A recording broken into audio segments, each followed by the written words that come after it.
Bonjour, je m'appelle Laurent Dayalan, je suis étudiant à l'EAM, École d'apprentissage maritime Réunion. Aujourd'hui, je vais vous présenter mon atelier du moteur diesel. C'est un ancien moteur qui date de 10-15 ans environ, qui vient de l'ENSNSM à Saint-Pierre. Je vais vous montrer les pièces maîtresses du moteur et montrer son fonctionnement technique. Tout d'abord, on va commencer avec l'air. L'air, on va imaginer qu'il a un filtre qui permet d'aspirer. On va imaginer un gros globe qui aspire l'air extérieur. On s'imagine, on est dans un bateau, l'air est de 90 degrés. Il aspire l'air, il arrive à un turbo en forme d'escargot. Cet air va arriver dans le collecteur d'admission. Après le collecteur d'admission, il va faire son rôle. L'air, elle va réfrigérer grâce à l'eau de mer.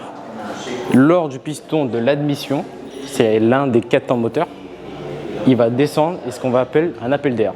Lors du piston qui va retourner, ça va faire un appel d'air. L'air, elle va rentrer. On va dire que l'air a été réfrigéré par l'eau de mer de 90 à 46 degrés, par exemple. Je dis peut-être une bêtise. On rentre à l'intérieur. L'air, elle se fait comprimer. Elle remonte 2 degrés, je dirais de 46 à 120 degrés environ. Après la compression, on appelle ça. Après la compression, on a la combustion détente. C'est là on a les injecteurs qui envoie du gasoil en vapeur, ce qui permet de faire une explosion et le piston descend, ce qu'on appelle combustion détente. Après la détente, il y a un tuyau qui nous renvoie au collecteur, mais cette fois-ci, c'est plus un collecteur d'échappement, mais pas un collecteur d'émission, pardon, c'est un collecteur d'échappement. Après le collecteur d'échappement, il nous renvoie sur l'un des turbos qui fait échapper le gaz. Les gaz de combustion ont été évaporés, ça c'est bon. Et on veut que le moteur ait plus de puissance. Du coup, on va faire appel à ce qu'on appelle un turbocompresseur. Le turbocompresseur permet de reprendre l'air qui a déjà été utilisé, revenir avec une turbine, renvoyer l'air dans le cylindre en même temps que le filtre à l'air rentre. Ça permet au moteur d'y aller plus vite sans changer la cylindrée. Après, on prend exemple sur le refroidissement du moteur.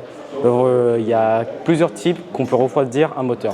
Exemple, on a l'air, on a liquide de refroidissement, on a l'huile. On a l'eau de mer qui arrive par une crépine, par une pompe de mer. On va dire que ça c'est la mer, elle rentre. On aura une pompe de mer qui arrive dans le collecteur d'admission comme je vous l'ai expliqué. Il va réfrigérer l'air en premier pour envoyer dans le cylindre. Après avoir été envoyé, il va venir dans l'inverseur réducteur. C'est là où on fait tous les embrayages du bateau, avant, arrière, en pleine mer. À savoir qu'à l'intérieur, il y a 100% d'huile. Si vous mettez à peine votre doigt, vous allez voir que c'est l'huile.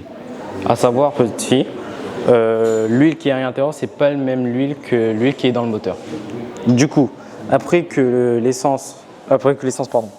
l'eau de mer est passée, il va passer sur le filtre. Vous pouvez apercevoir qu'ici, on a 2 filtres à huile qui permettent de filtrer l'huile lors de son passage.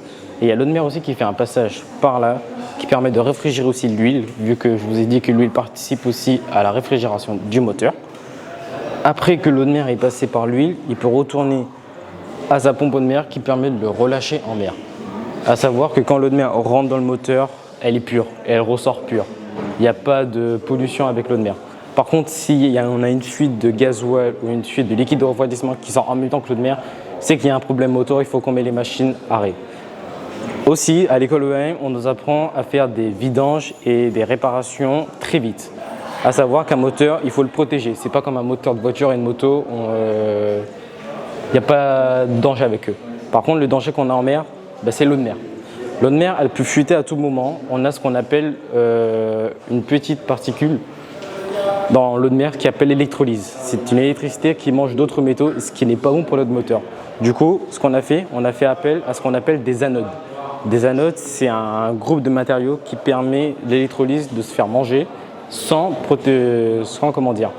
abîmer les autres pièces métaux aux alentours. Exemple.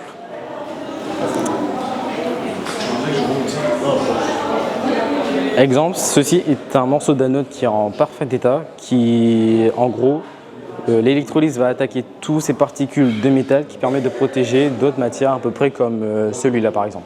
On va admettre. Admettons qu'il est dans l'eau, si on met l'anode juste ici, l'électrolyse, vu qu'il est assez pas très intelligent on va dire, il va plus manger lui que lui veut que lui il a un matériau plus spécifique. Et pour finir, on contrôle aussi l'huile, on fait des vidanges, on regarde aussi l'eau douce appelée l'OHT aussi. On regarde si tout était bon comme un moteur de voiture. Voilà.